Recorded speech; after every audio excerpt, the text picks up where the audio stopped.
High guys ମୋର ହେଲା ଦଶମପୁର ନୂଆ ସାହି ମୋର ଘର। ଆଉ ଆଜି ହେଲା ରଜ ସଂକ୍ରାନ୍ତି। ଆଜି ହେଲା 15 ତାରିଖ 6 ମାସ 2026। ଖାସ୍ କରି ଆଜି ଦିନଟା ଭଲ ଲାଗେ। ଆଉ ମୁଁ ତ ଏକୁଟିଆ, ମୋର ସାଙ୍ଗ ଆଉ କି ସାଥି ନାହାନ୍ତି। ଆଉ ଯୁଆଡ଼େ ଗଲେ ବି ମୁଁ ଜଣେ ଯାଏ, ଆଉ ଯେଉଁ କାମ କଲେ ବି ଏକା ହିଁ ଯାଏ ରାସ୍ତାକୁ।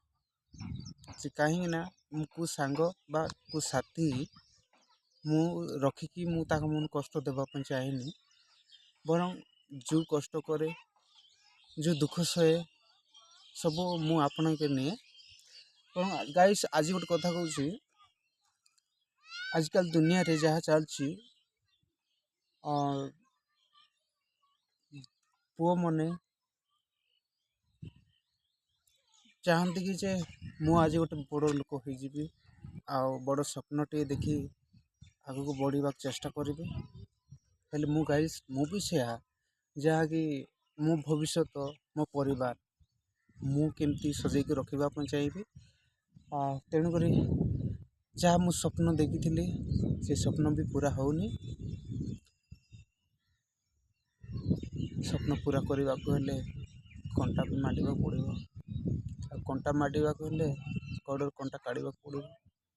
ହେଲେ ଗାଇସ୍ ଜୀବନ ବେଳେବେଳେ ଏମିତି ଲାଗେ, ଯାହାକି ଦୁନିଆରେ ମୁଁ ଏମିତି ଗୋଟେ ସୃଷ୍ଟି ମିଳେଇଛି, ଯାହାକି ଆକାଶ ଆଉ ପୃଥିବୀ, ଏ ମାଟି, ଏ ଗଛଲତା ସମସ୍ତଙ୍କୁ ଦେଖିପାରୁଛି। ଗାଇସ୍ ଜଣେ ଚାହାନ୍ତି କି ଯେ କେବେ ମରିବାକୁ ଚାହୁଁନାହାନ୍ତି, କେବଳ ଜିଇବାକୁ ଚାହିଁଥାନ୍ତି। ଗାଇସ୍ ମୁଁ କହିବି, ଦୁନିଆରେ ତ ଜିଇବା ପାଇଁ ବି ଇଚ୍ଛା ହୁଏ, ମରିବା ପାଇଁ ବି ଇଚ୍ଛା ହୁଏ। କାହିଁକି ନା ବେଳେବେଳେ ଟେନସନ୍ ଆସେ ନା, ମଣିଷ ଘେରିକିରି ଖାଇ ଦେଇଥାନ୍ତି।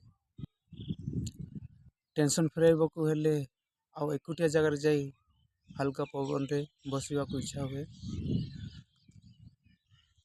ଆଉ ସେଠି ବସିକି ଯାହାକୁ ନିଜ ଡ୍ରିମ୍ ନିଜେ ଚିନ୍ତା କରିବାକୁ ପଡ଼ିବ। ଭାବୁ ଗାଇସ୍ ଏମିତି ଲାଗୁଛି, ସ୍ୱପ୍ନ ଯାହା ଦେଖିଥିଲି ସ୍ୱପ୍ନ ଆଉ ମୁଁ ପାଇଲା ଭଳିଆ ପୁରା ନାହିଁ। ଯାହାକି ସମସ୍ତେ ସାଙ୍ଗସାଥି ଥାଇକି ବି କେତେ ଖୁସିରେ ଥାଆନ୍ତି, ମୁଁ ସେଭଳିଆ ପିଲା ନୁହଁ। କାହିଁକି ନା ଚାହିଁଲେ ବି ମୁଁ ପାଇ ତ ପାରୁନି ନା ଗାଇସ୍। ସମସ୍ତେ ପାଉଛନ୍ତି, ହେଲେ ମୁଁ ଖୁସି କାହିଁକି ପାଇପାରୁନି? ଲୋକ ତ ସମସ୍ତ ମାନେ ହଜାର ହଜାର ଲୋକ ସହିତ ମିଶିକି ସମସ୍ତଙ୍କ ସହିତ ରହୁଛନ୍ତି, କିନ୍ତୁ ମୁଁ କାହିଁକି ରହିପାରୁନି? କ'ଣ ମୋର ଏତିକି ଲାଇଫ୍ଟା ବୋଧେ ବ୍ୟାଡ଼ ଲକ୍ ହେଇଯାଉଛି? ଆଉ କହିବି କ'ଣ ଦୋସ୍ତ, ଯେତିକି ମୋର ସାଙ୍ଗସାଥି କଲେ ବି ସାଙ୍ଗସାଥି ଦୁଃଖ ଦେବା ପାଇଁ ଚାହେଁନି। ତେଣୁକରି ମୁଁ ଏକୁଟିଆ ହିଁ ରୁହେ, ଆଉ ନିଜ କଥା ହିଁ ଚିନ୍ତା କରେ। ପରକୁ ଯଦି ଆଣିବ ମଝିରେ ଦୁଃଖ ପାଇବେ, ସେ କ'ଣ ଦୁଃଖ ଦେବା ତାଙ୍କ ଦରକାର ଅଛି ଆମର? ସେଥିପାଇଁ ଗାଇସ୍ ଆଜି ମୁଁ ରିଲ୍ସ ବନେଇଲି, ଯାହାକି ମୋ ଦୁଃଖର ଷ୍ଟୋରି ଟିକେ କହିପାରିବି। ସମସ୍ତେ ଦେଖିବା ଲୋକ ବାସ୍ ଦେଖିପାରିବେ। ତେଣୁକରି ଗାଇସ୍ ମୋତେ କିଛି ଖରାପ ଭାବିବନି। ଭିଡ଼ିଓ କ'ଣ ହସରେ ଉଡ଼େଇଲେ ଉଡ଼ାନ୍ତୁ, କିନ୍ତୁ ମୋ ଦୁଃଖ ହେଲା, ସେଇଥିପାଇଁ ଆପଣଙ୍କ ପାଖରେ ମୁଁ ଭିଡ଼ିଓ କରିକି ୟୁଟ୍ୟୁବରେ ଡାଉନଲୋଡ଼୍ କରୁଛି।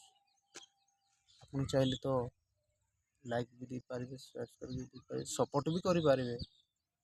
ଆପଣ ସପୋର୍ଟ କଲେ ତ ମୁଁ ଆଗକୁ ଆହୁରି ଯାଇପାରିବି, ମୋ ଦୁଃଖ ଷ୍ଟୋରି କହିପାରିବି। ଏତିକି କହିକି ରହୁଛି ଗାଇସ୍, ବାଏ।